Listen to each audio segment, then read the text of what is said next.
Warahmatullahi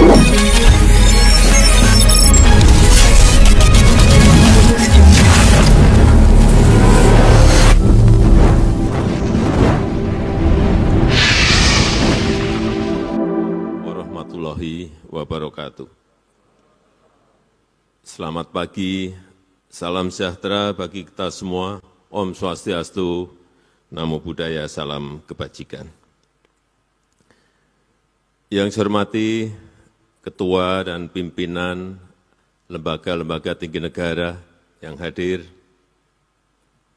yang saya hormati para Menko, para Menteri Kabinet Indonesia Maju, yang saya hormati Gubernur Bank Indonesia beserta Dewan Gubernur Bank Indonesia, yang saya hormati Ketua Dewan Komisioner OJK beserta seluruh jajaran Dewan Komisioner, yang saya hormati Ketua LPS beserta seluruh jajaran, yang mulia para duta besar negara-negara sahabat, para gubernur dari seluruh tanah air, para pelaku industri jasa keuangan, dan hadirin undangan yang berbahagia. Tadi sudah disampaikan oleh Ketua OJK bahwa kredit di tahun 2022 tumbuh di angka 11,3%. Ini sangat bagus, sudah double digit. Kemudian juga tadi saya melihat tingkat permodalan KAR juga berada di angka 25,68%. Ini lebih tinggi dibandingkan pra-pandemi yang berada di angka 23,31%. Ini baik. Kemudian sebelum masuk ke sini tadi saya tanya ke Pak Ketua OJK, NIM-nya berapa sih?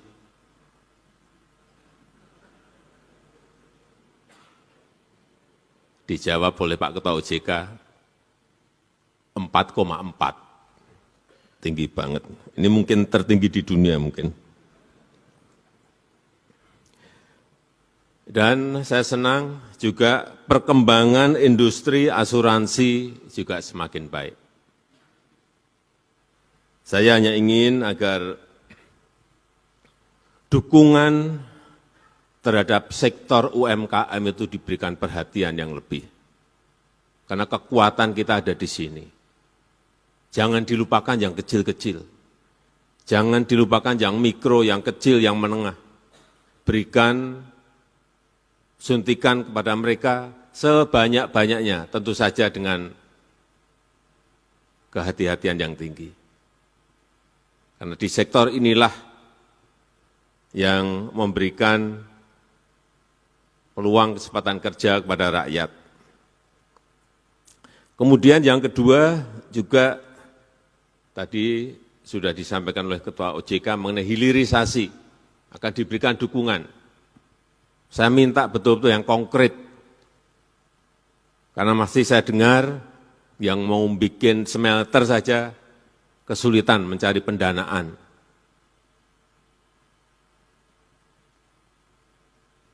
Jadi dukungan itu betul-betul diberikan, tetapi juga dengan kalkulasi dan kehati-hatian yang tinggi.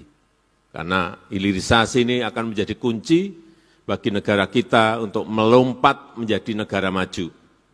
Kita lihat proses sampai 2018, kita itu masih berada di lower middle income. Sampai 2018. Kemudian masuk ke 2018, kita sudah naik ke upper middle income. Karena pandemi turun lagi menjadi lower middle income. Tapi di 2022 kita sudah naik lagi menjadi upper middle income. Inilah yang harus terus secara konsisten kita dorong agar naik terus PDB kita, sehingga kita harapkan betul-betul kita bisa melompat maju ke depan, dan hilirisasi menjadi kunci bagi negara ini kalau kita ingin menjadi negara maju. Di semua komoditas, baik itu yang namanya CPO, baik itu yang namanya minerba, baik yang berasal dari sumber daya alam laut kita, semuanya. Saya sudah sering menyampaikan mengenai minerba dan gas. Dari yang namanya nikel, lompatan kita dari 1,1 billion US dollar melompat, dulu mentahan, melompat menjadi 30 billion US dollar setelah ada hilirisasi. Kemudian nanti lari ke boksit, lari ke timah, lari ke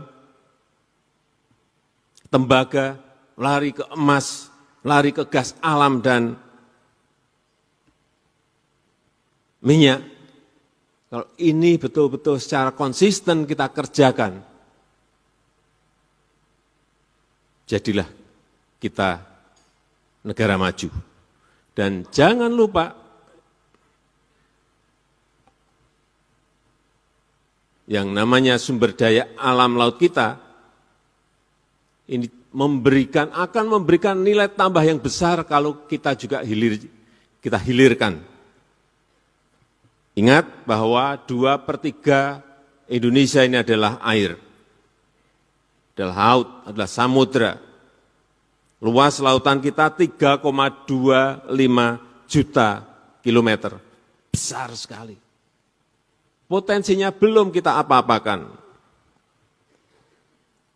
Saya berikan contoh satu, misalnya rumput laut. Rumput laut. Indonesia itu eksportir nomor 1. Rumput laut, eksportir tapi bahan mentah. Diekspor mentahan saja. Kalau RRT itu importir nomor 1 rumput laut.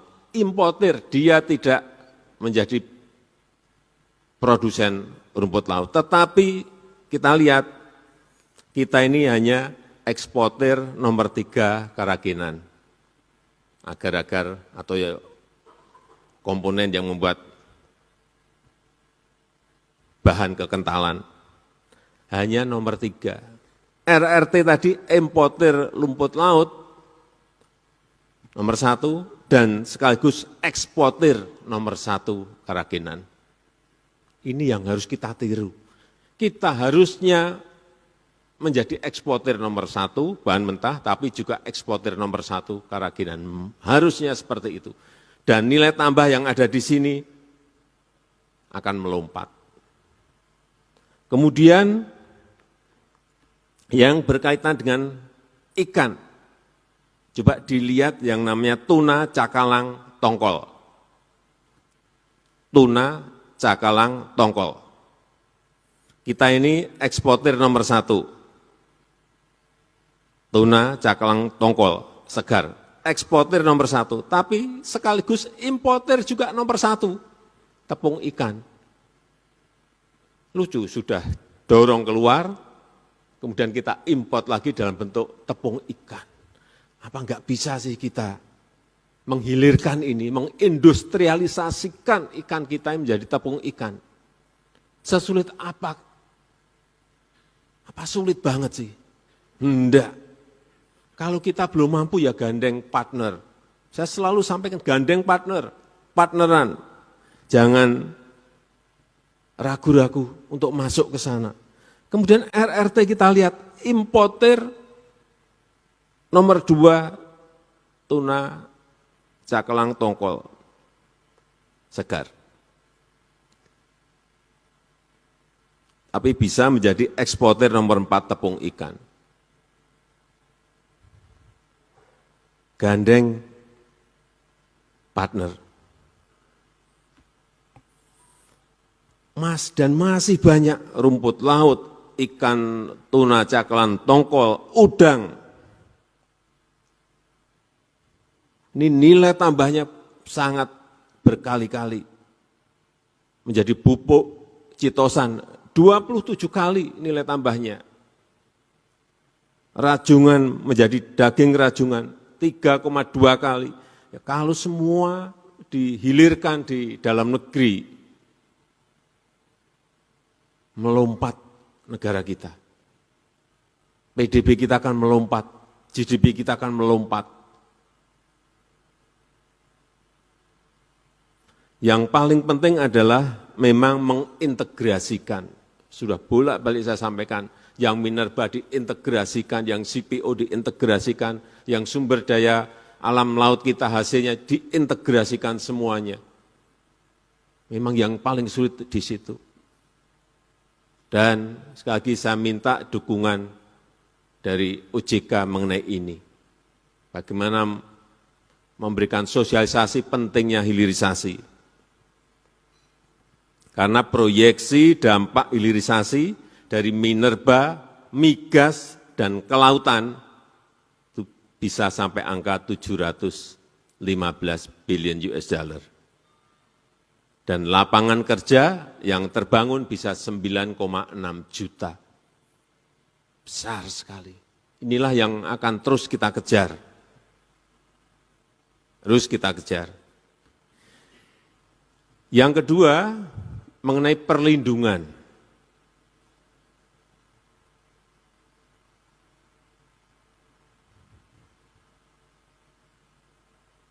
Saya melihat masyarakat memerlukan perlindungan yang pasti terhadap produk jasa keuangan.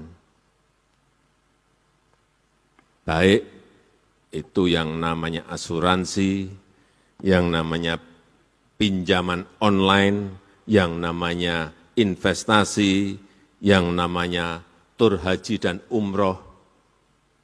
Betul-betul pengawasannya harus detail. Kita ini nggak bisa sekarang kerjanya makro, nggak bisa. Makro iya, mikro harus detail, dicek satu persatu.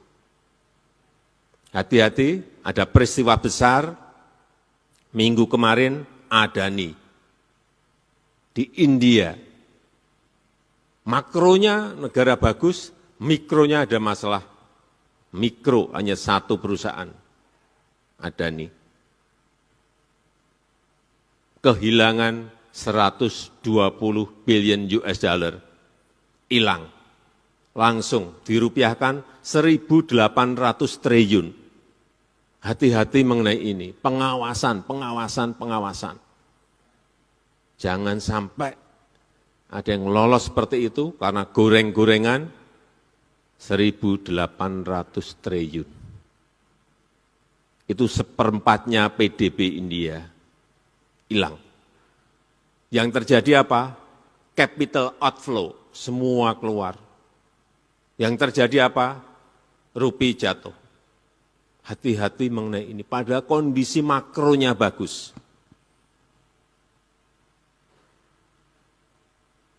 Sehingga dilihat betul mana yang suka menggoreng. Kalau gorengan itu enak. Gorengan itu enak. Menggoreng-goreng kalau pas dapat ya enak. Tapi sekali kepleset seperti tadi yang saya sampaikan. Ada nih di India. Hati-hati. Saya minta betul-betul urusan asuransi, utamanya pinjaman online, investasi, dilihat betul. Jangan sampai kejadian-kejadian yang sudah Asabri, Jiwasraya, 17 triliun, 23 triliun. Ada lagi Indosurya, ada lagi Wana Arta. Sampai apa saya gitu kan bacaan.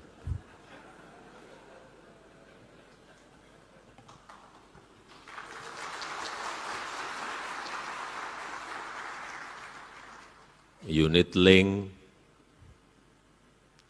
ini harus mikro satu-satu diikuti.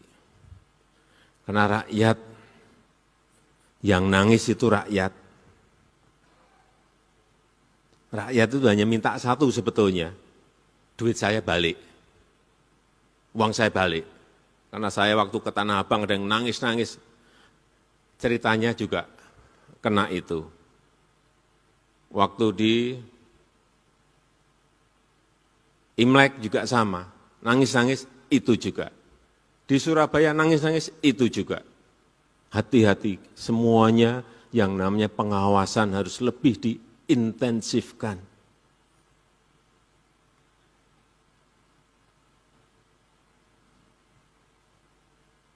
Sering pelaporan, sudah ada pelaporan keluhan sudah tahun 2020, sampai sekarang ini tahun 2023 juga belum tuntas. Gini-gini, hati-hati, yang kita bangun ini adalah trust. Kalau sudah kehilangan itu, sulit membangun kembali. Saya yakin OJK yang sekarang bisa.